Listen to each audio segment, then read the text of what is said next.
વિદ્યાર્થી મિત્રો, આશુતોષ વિદ્યાલયમાં ચાલતા ઓનલાઈન લેક્ચરમાં હું આપ સૌનું હાર્दिक स्वागत करूँ છું। विद्यार्थी मित्रों, आज हम कक्षा 7 विषय हिंदी प्रथम सत्र में हमारा जो छठा चैप्टर था डॉक्टर विक्रम साराभाई, जिसकी हमने समझूती प्राप्त कर ली है।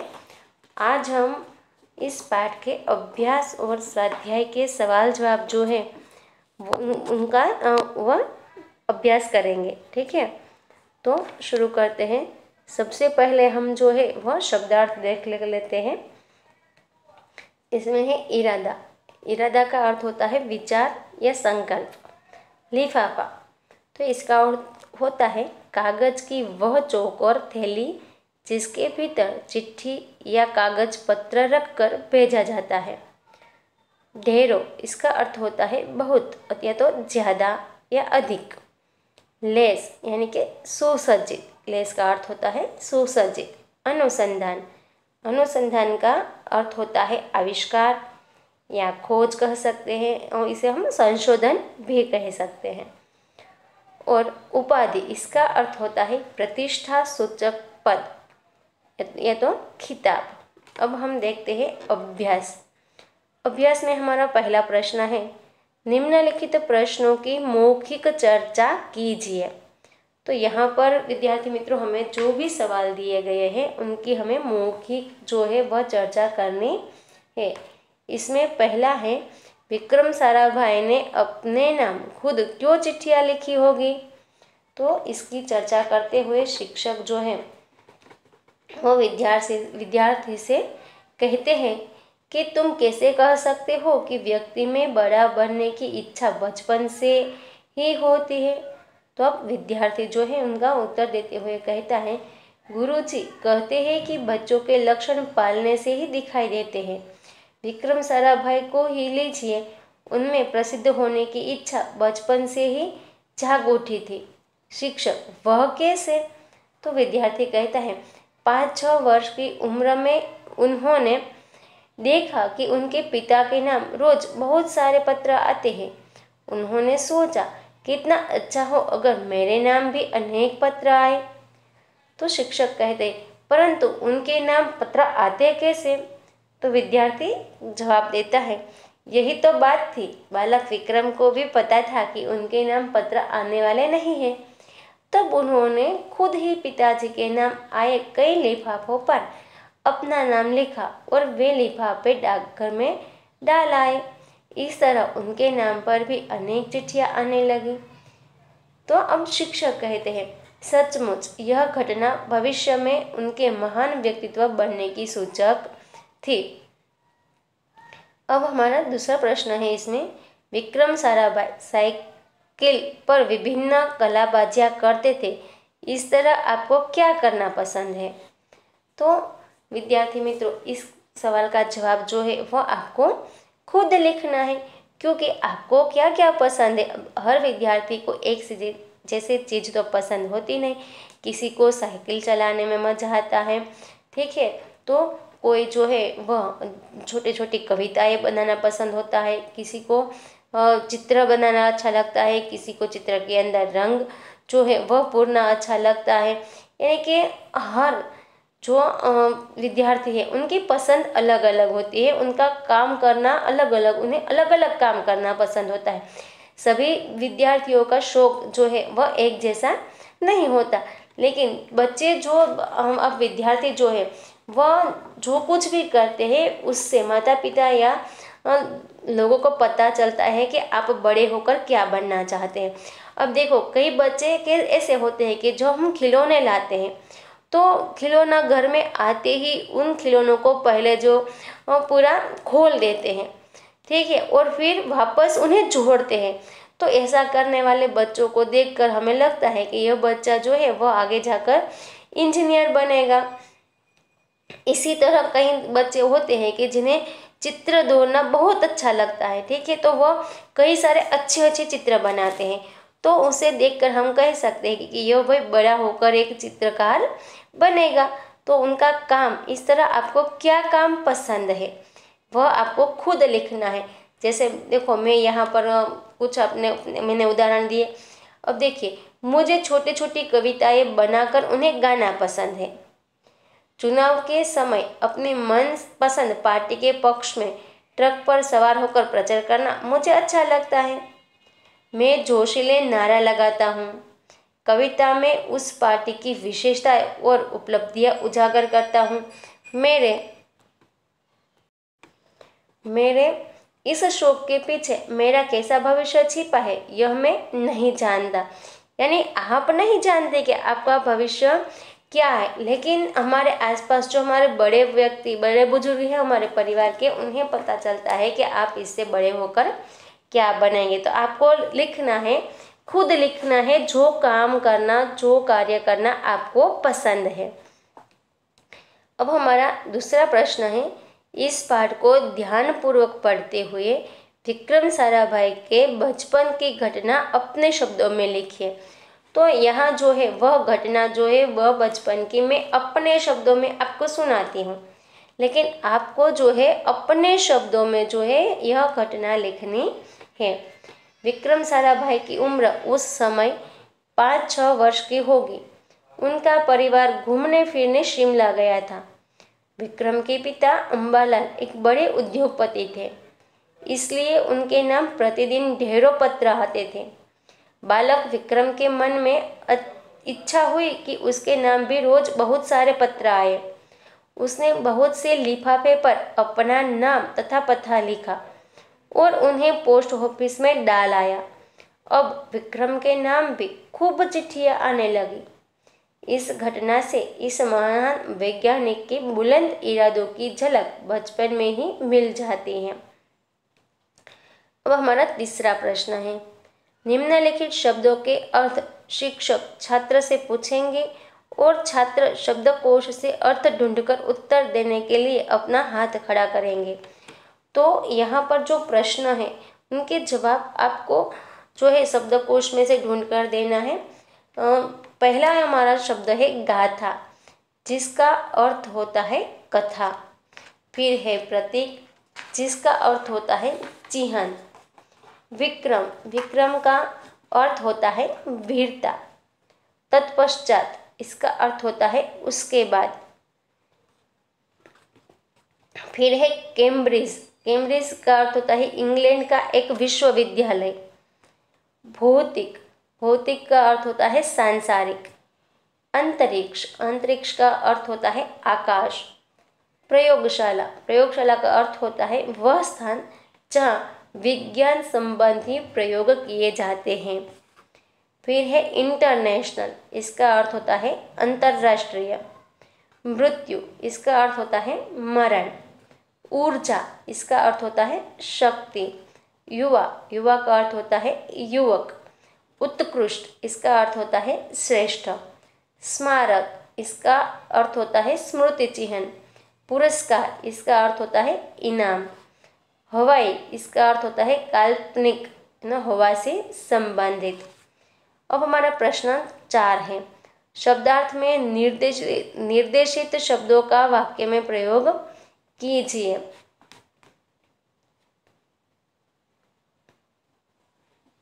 तो शब्दार्थ में हमें जो शब्द दिए गए थे, जैसे इरादा, लिफाफा, ढेरों, लेस, अनुसंधान और उपाधि, ठीक है, ये शब्द हमें शब्दार्थ में दिए गए थे, जिनके अर्थ हमें शब्दार्थ में बताए गए थे।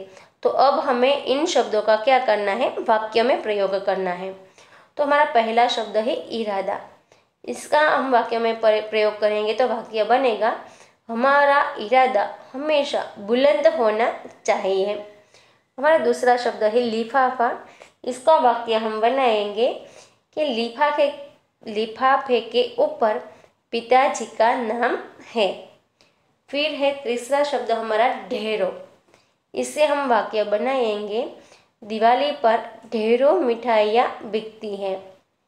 चौथा शब्द है लेस, इससे हम वाक्य बनाएंगे, हमारी पाठशाला में वैज्ञानिक उपकरणों से लेस एक प्रयोगशाला है। पांचवा शब्द हमारा है अनुसंधान, इससे वाक्य बनेगा, वैज्ञानिक अनुसंधान में लगे रहते हैं। छठा शब्द है उपाधि। इसे वाक्य हम बनाएंगे, मैं भारत रत्न की उपाधि पाना चाहता हूँ। अब हमारा पांचवा शब्द है, पांचवा प्रश्न है विद्यार्थी मित्रों, दूरदर्शन यानी कि टीवी देखना लाभदायी है या हानिकारक, क्यों? कारण सहित तर्क दीजिए। तो हमें बताना है कि टीवी देखना लाभदायी है या हानिकारक है, और क्यों लाभदायी है और क्यों हानिकारक है, इनके तर्क देकर बताना है। तो चलिए हम इनका जवाब जो है, उत्तर जो है वह देते हैं।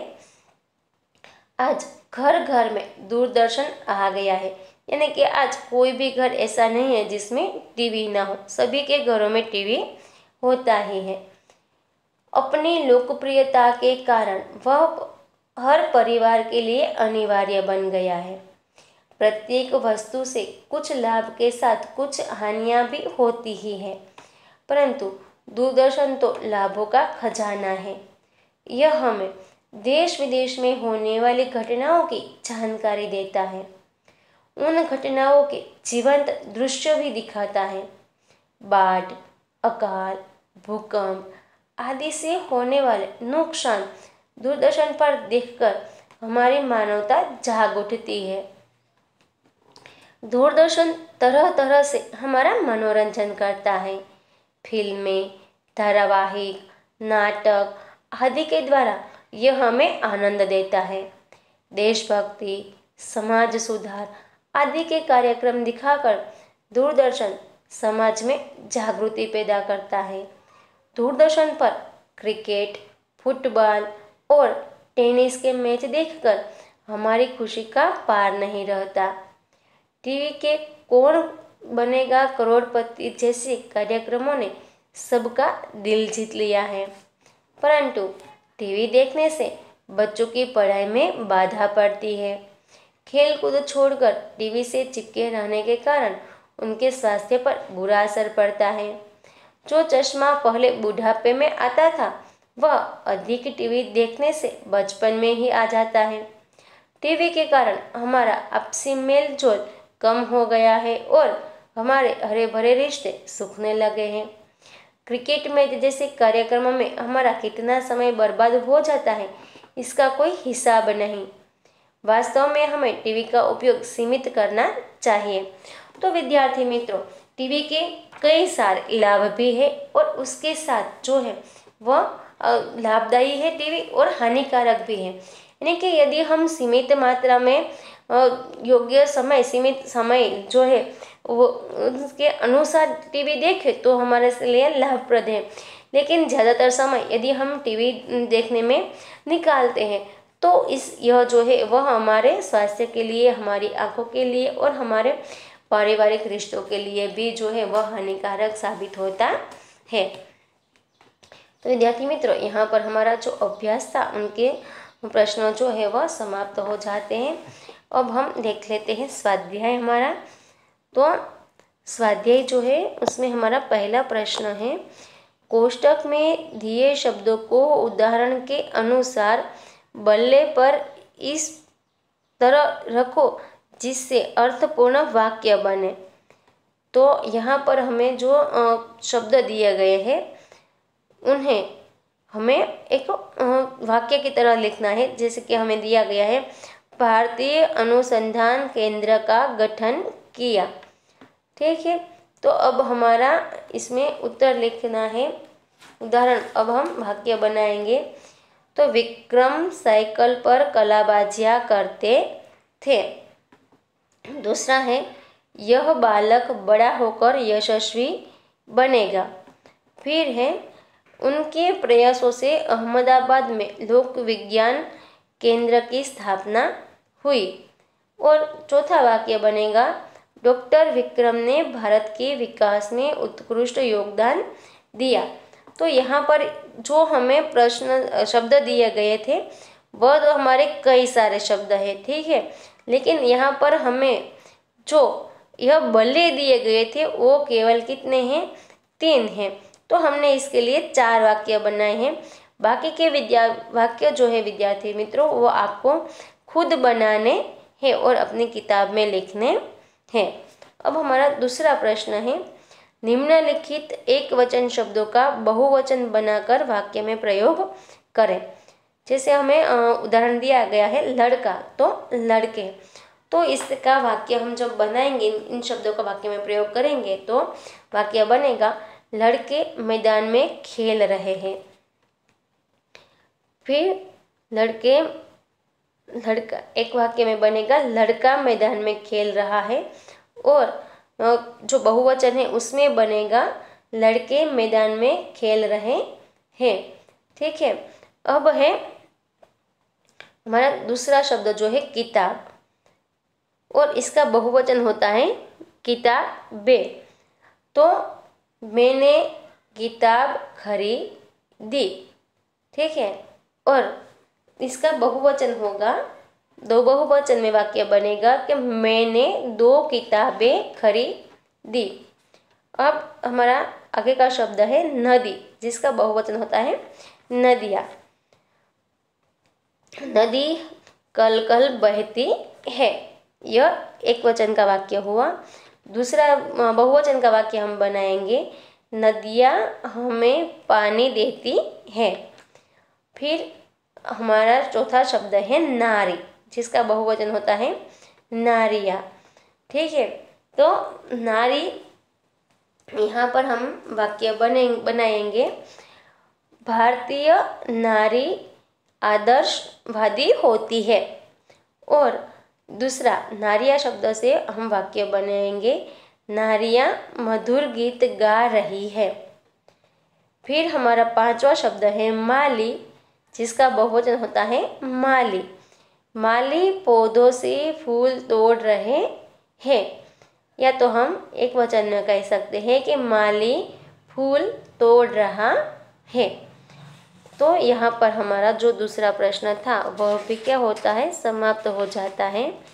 अब हमारा तीसरा प्रश्न है, निम्नलिखित परिच्छेद का मातृभाषा में अनुवाद कीजिए। तो यहाँ पर हमें जो ये पैराग्राफ दिया गया है, यानी कि परिच्छेद दिया गया है, उनका हमें मातृभाषा में अनुवाद करना है। जैसे कि पैराग्राफ दिया गया है, वह केवल उच्च कोटि के वैज्ञानिक ही नहीं थे, बल्कि व्यस्तताओं के बावजूद कला, शिक्षा व समाज के लिए पर्याप्त समय निकालते थे। इस वाक्य का गुजराती होगा, એટલે કે આ વાક્યનું ગુજરાતી થશે, તેઓ ફક્ત ઉચ્ચ કોટીના વૈજ્ઞાનિક જ ન હતા, પરંતુ કામમાં વ્યસ્ત રહેવા છતાં કલા, શિક્ષણ તથા સમાજને માટે પૂરતો સમય કાઢી લેતા હતા। उनके ही प्रयासों से अहमदाबाद में लोक विज्ञान केंद्र एवं नेहरू विकास संस्था की स्थापना हुई। यहाँ वह जन सामान्य की विज्ञान के प्रति रुचि जागृत करने के लिए कार्य करते रहे। आ वाक्यનું गुजराती થશે, તેમના જ પ્રયત્નોને લીધે અમદાવાદમાં લોક વિજ્ઞાન કેન્દ્ર અને નહેરુ વિકાસ સંસ્થાનની સ્થાપના થઈ। અહીં તેઓ સામાન્ય માણસની વિજ્ઞાન પ્રત્યે रुचि जागृत કરવા માટે કાર્યરત રહ્યા। तो विद्यार्थी मित्रों, यहाँ पर हमारा ये अभ्यास और स्वाध्याय जो है, उनके जो सवाल जवाब है वह समाप्त होता है। उसी के साथ ही हमारा यह जो छठा चैप्टर था वह भी समाप्त होता है। अब हम हमारे नेक्स्ट लेक्चर में नए चैप्टर के साथ मिलेंगे। तब तक के लिए आवजो।